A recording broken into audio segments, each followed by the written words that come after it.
নমো শিবায় এষো সচন্দন পুষ্প বিল্ব পত্রাঞ্জলি নমো শিবায় নমো।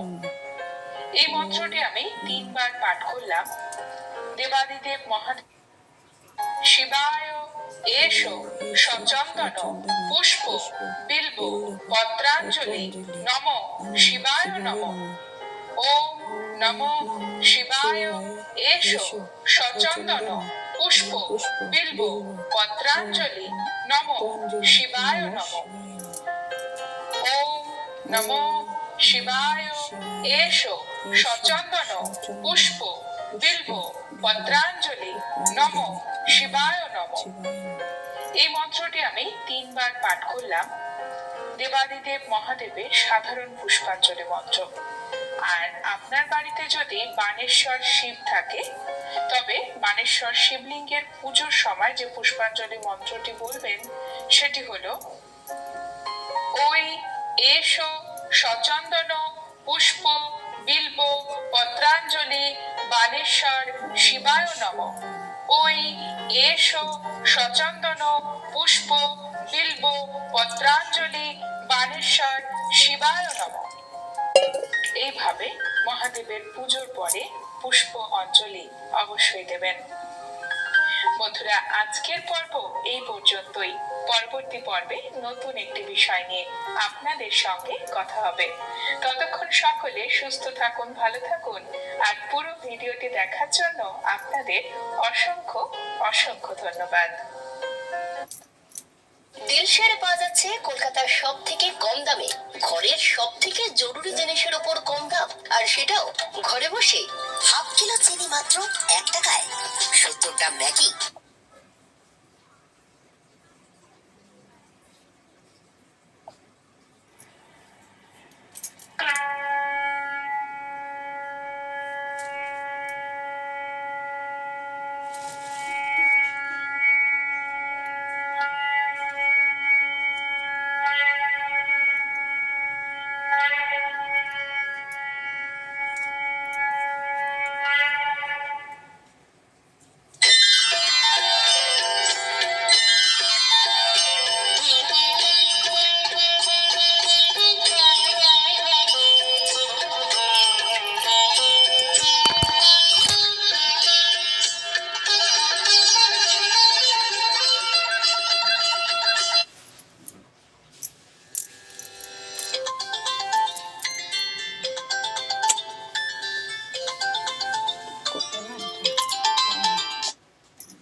Hello. হ্যাঁ, খবর? না, বেরোয়নি আজকে। ও, আজকে বেরোবে না? না না না। ও আচ্ছা, ঠিক আচ্ছা।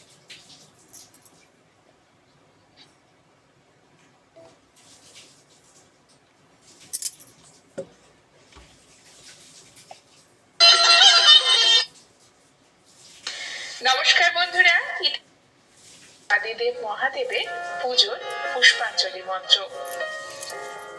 শিব পুজো করার সময় সব চন্দন ফুল এবং বেলপাতা নিয়ে এই মন্ত্রটি 1 বার, 3 বার অথবা 5 বার বলতে হয় অঞ্জলি দেওয়ার সময়।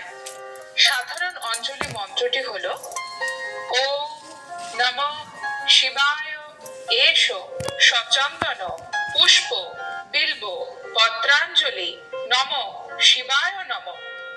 ওম নমঃ শিবায় এষো সচন্দন পুষ্প বিল্ব পত্রাঞ্জলি নমো শিবায় নমঃ।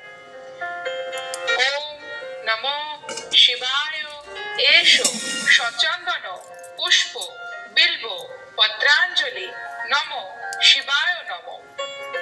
এই মন্ত্রটি আমি 3 বার পাঠ করলাম। দেবাদিদেব মহাদেবের সাধারণ পুষ্পাঞ্জলি মন্ত্র। আর আপনার বাড়িতে যদি বানেশ্বর শিব থাকে তবে বানেশ্বর শিবলিঙ্গের পুজোর সময় যে পুষ্পাঞ্জলি মন্ত্রটি বলবেন সেটি হলো ওই এষো সচন্দন পুষ্প বিল্ব পত্রাঞ্জলি বানেশ্বর শিবায় নমঃ। ওই এষো সচন্দন পুষ্প বিল্ব পত্রাঞ্জলি বানেশ্বর শিবায় নমঃ। এইভাবে মহাদেবের পুজোর পরে পুষ্প অঞ্জলি অবশ্যই দেবেন। বন্ধুরা, আজকের পর্ব এই পর্যন্তই। পরবর্তী পর্বে নতুন একটি বিষয় নিয়ে আপনাদের সঙ্গে কথা হবে। ততক্ষণ